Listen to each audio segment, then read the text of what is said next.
حضرات، آج سے 1421 برس کا جائزہ لیا جائے کہ اس دنیا میں اس سے پہلے بھی انسانوں کی کمی نہیں تھی۔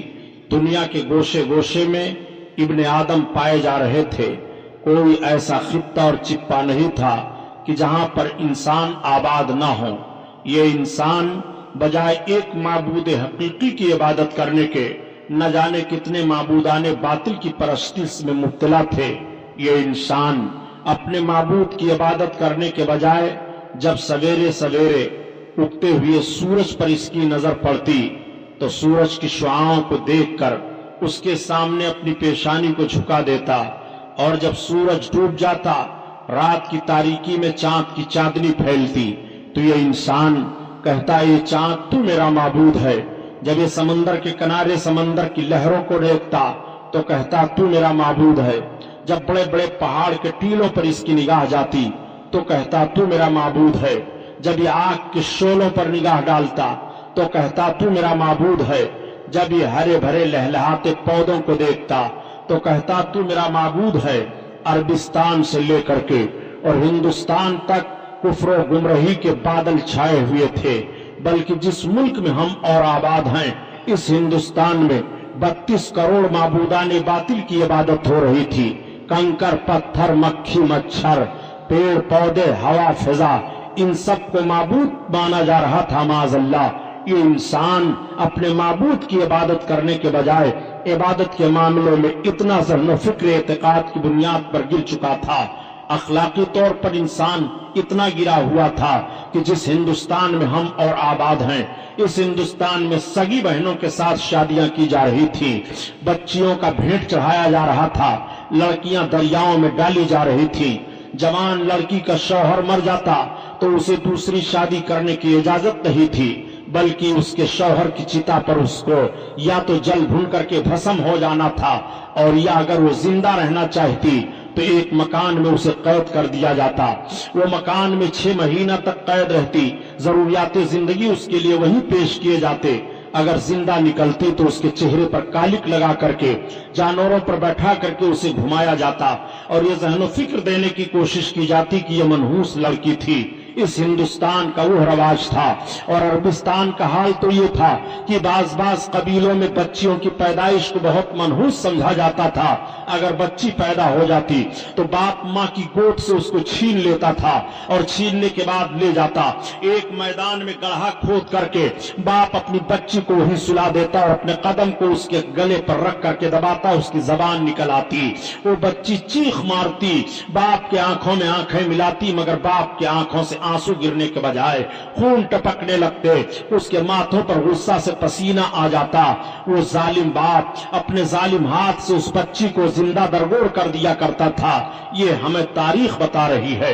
انسان اس بھیانک ماحول میں مبتلا تھا کہ شرافت و تقدس کے ساتھ جیون بتانے کے لیے سب ترس رہے تھے۔ اگر کوئی بچہ یتیم ہو جاتا تو بجائے اس بچہ کی پرورش کرنے کے اس کی ساری جائیداد پر ناجائز قبضہ کر لیا جاتا، اور اس بچے کو غلام بنا لیا جاتا تھا۔ غلامی کی زنجیر میں وہ بچہ جکڑ دیا جاتا۔ عورتیں سسکیاں لے رہی تھی، سماج میں ان کو جینے کا کوئی حق نہیں تھا۔ ایک امیر غریب کو ستاتا تھا، ایک نوجوان غلامی کی زنجیروں میں جکڑا ہوا اپنے جیون کو بتانے کے لیے آزادی کے ساتھ ترس رہا تھا۔ یہ ماحول زندگی کا پایا جا رہا تھا۔ انسان دولت ہوتے ہوئے بھی ناخوشگوار ماحول میں اپنی زندگی کو گزارتا ہوا دکھائی دے رہا تھا۔ عورتیں آہیں لے رہی تھی، بچیاں سسکیاں لے لے کر کے جان جانے آفری کے سپرد کر دیتی تھی۔ انسان چین و سکون کے ساتھ اپنے جیون کو نہیں بتا پا رہا تھا۔ شراب خوری کی عادت تو اس طرح سے پڑ گئی تھی کہ لقمہ لقمہ پر شراب کی عادت پڑی ہوئی تھی۔ شراب پی کر کے اپنی ضروریات زندگی میں مبتلا ہوا کرتے تھے، اور زنا کرنا اپنے لیے اپنے آپ کو بہادری کا کام سمجھتے تھے۔ معاذ اللہ، برائیوں کا بھی بے شمار ماحول تھا،